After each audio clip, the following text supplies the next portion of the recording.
माँ, और क्या चाहिए आपको? आकाश और रीतू अपने रूम में तैयार होते हुए बातें कर रहे थे। आप जानते हो ना, मेरी फ्रेंड्स पार्टी में कितना सज धज कर आती हैं और मैं तो अभी तक शॉपिंग भी नहीं कर पाई। रीतू आईने के सामने खड़ी होकर साड़ी का पल्लू कंधे पर जमाते हुए बोली, इस बार मैं किटी के लिए बहुत लेट हो गई हूँ और पार्टी के बाद मुझे कच्ची बस्ती के बच्चों के पास भी जाना है। वहाँ कुछ मीडिया वालों को भी बुलाया है अगले दिन के न्यूज़पेपर में मेरी फ़ोटो के लिए। अब देखो ना आकाश, मिसेस सक्सेना ने तो वृद्धाश्रम जाकर मिठाई कपड़े बांटकर अपनी पोस्ट कल ही फेसबुक पर डाल दी और मिसेस शर्मा ने भी अनाथालय में गिफ्ट बांटते हुए अपनी फ़ोटो इंस्टाग्राम में डाली है। हर शुभ काम मेरे दिमाग में लेट ही आता है। तुम सुन रहे हो ना मैं क्या बोल रही हूँ? आकाश चिढ़कर बोला, हाँ भाई, सुन रहा हूँ। मैंने तुम्हें कब मना किया शॉपिंग के लिए? ड्राइवर को लेकर चली जाती और तुम भी अपनी नेकी करते हुए फ़ोटोज़ डाल देती फेसबुक पर। शर्ट के बटन लगाते हुए आकाश बोला, और अब कितनी देर लगाओगी तैयार होने में? मुझे आज अपने स्टाफ को बोनस बांटने भी जाना है। जल्दी करो, मेरे पास टाइम नहीं है।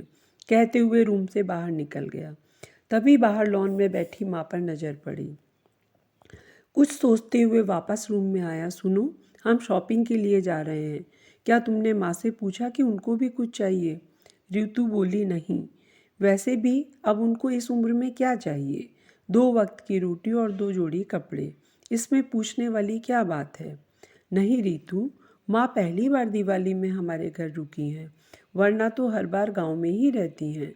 तुम औपचारिकता के लिए ही पूछ लेती। इतना ही माँ पर प्यार उमड़ रहा है तो खुद क्यों नहीं पूछ लेते? चिल्लाकर बोली रीतू और अपना हैंडबैग लटकाते हुए तेजी से बाहर निकल गई। आकाश माँ के पास जाकर बोला, माँ, मैं और रीतू कुछ शॉपिंग के लिए बाजार जा रहे हैं। आपको कुछ चाहिए तो? माँ बीच में ही बोल पड़ी, मुझे कुछ नहीं चाहिए बेटा। माँ सोच लीजिए, अगर कुछ चाहिए तो बता देना आप। आकाश के बहुत जोर देने पर माँ बोली, ठीक है, तुम रुको, मैं लिख कर दे देती हूँ। तुम्हें और बहू को बहुत खरीदारी करनी है, कहीं भूल ना जाओ। कहकर माँ अपने कमरे में चली गई। कुछ देर बाद बाहर आई और लिस्ट आकाश को थमा दी। आकाश ड्राइविंग सीट पर बैठते हुए बोला, देखा रीतू, माँ को कुछ चाहिए था पर बोल नहीं रही थी। मेरे जिद करने पर लिस्ट बना कर दी है। इंसान जब तक जिंदा रहता है, रोटी और कपड़े के अलावा भी बहुत कुछ चाहिए होता है। अच्छा बाबा, ठीक है, पर पहले मैं अपनी ज़रूरत का सारा सामान लूँगी, बाद में आप माँ के लिए देखते रहना। यह कहकर कार से बाहर निकल गई। पूरी खरीदारी करने के बाद रीतू बोली, अब मैं बहुत थक गई हूँ, मैं कार में एसी चालू करके बैठती हूँ, आप माँ का सामान देख लो। अरे रीतू, तुम भी रुको, फिर साथ ही चलेंगे, मुझे भी जल्दी है। देखता हूँ माँ ने क्या मंगाया है। यह कहकर आकाश ने माँ की लिखी पर्ची जेब से निकाली। बहुत सारा लिखा है पर्ची में, पता नहीं क्या क्या सामान मंगाया होगा। ज़रूर अपने गांव वाले बेटे के परिवार के लिए ही मंगाया है। और मनु श्रवण कुमार, यह कहते हुए गुस्से से आकाश को देखने लगी रीतू। पर यह क्या हुआ? आकाश की आंखों में आंसू और लिस्ट पकड़े हुए उसका हाथ सूखे पत्ते की तरह हिल रहा था। पूरा शरीर कांप रहा था। रीतू बहुत घबरा गई। क्या हुआ? ऐसा क्या मांग लिया तुम्हारी माँ ने? यह कहकर आकाश के हाथ से पर्ची झपट ली और पढ़ना शुरू किया। पर्ची में लिखा था, बेटा आकाश, मुझे तुमसे किसी भी अवसर पर कुछ नहीं चाहिए, फिर भी तुम जिद कर रहे हो तो तुम्हारे शहर की किसी दुकान में अगर मिल जाए तो फुर्सत के कुछ पल मेरे लिए लेते आना। मेरा जीवन ढलती शाम जैसा है अब।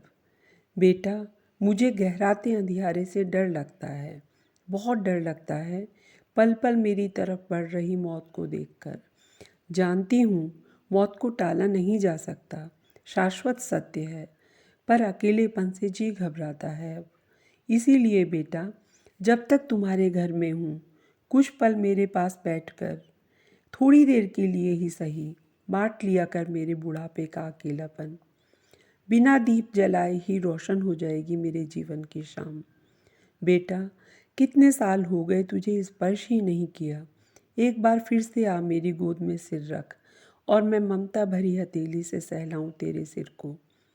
एक बार फिर से मेरा हृदय संतुष्ट हो जाए मेरे अपनों को करीब, बहुत करीब पाकर, और फिर मुस्कुराकर मिलूं मौत के गले।